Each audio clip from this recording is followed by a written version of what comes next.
മക്കളെ, ചെവി തുറന്ന് കേൾക്കണേ. സ്വന്തം മാതാപിതാക്കളോട് നിങ്ങൾ സ്നേഹത്തോടെ പെരുമാറണേ.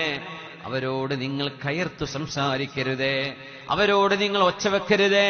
അവരോട് നിങ്ങൾ ദേഷ്യത്തിന്റെ നോട്ടം പോലും നോക്കരുതേ എന്നാണ് വിശുദ്ധ ഖുർആനിന്റെയും ഹദീസിന്റെയും അധ്യാപനം. ഇത് നമ്മുടെ ന്യൂജൻ മക്കളൊന്നറിയണേ. ഇതാണ് ഇസ്ലാം. വെറും ഒരു നോമ്പും നിസ്കാരവും മാത്രമല്ല. നിങ്ങളുടെ ജനനത്തിന്റെ, നിങ്ങളുടെ അസ്തിത്വത്തിന്റെ കാരണക്കാരൻ അല്ലാഹു ജല്ല ജലാലുവാണ്. എന്നാൽ പ്രപഞ്ചത്തിൽ അതിന്റെ ഭൗതിക കാരണം നിങ്ങളുടെ ഉമ്മയും നിങ്ങളുടെ ഉപ്പയുമാണ്. അവരോട് നന്മ ചെയ്യണമേ. പിന്നെ പറഞ്ഞു, അല്ലാഹു അനിഷ്കുർലി വലിവാലിദൈക് ഇലയ്യൽ മസ്വീർ. നന്ദി ചെയ്യണം അല്ലാഹുവിന്. പിന്നെ പറഞ്ഞു വലിവാലിദൈക്, നന്ദി ചെയ്യണം നിങ്ങളുടെ മാതാപിതാക്കളോട്. അതൊരു ഫാദേഴ്സ് ഡേയിലും ഒരു മദേഴ്സ് ഡേയിലും മാത്രമല്ല.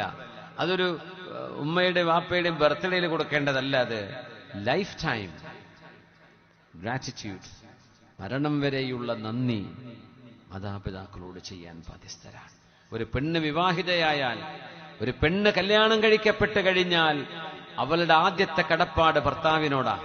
അത് കഴിഞ്ഞാൽ അവളുടെ മാതാപിതാക്കളോടാണ്. കല്യാണം കഴിഞ്ഞൊരു പുരുഷനെ സംബന്ധിച്ചിടത്തോളം അവന്റെ ആദ്യത്തെ കടപ്പാട് മാതാപിതാക്കളോടാണ്.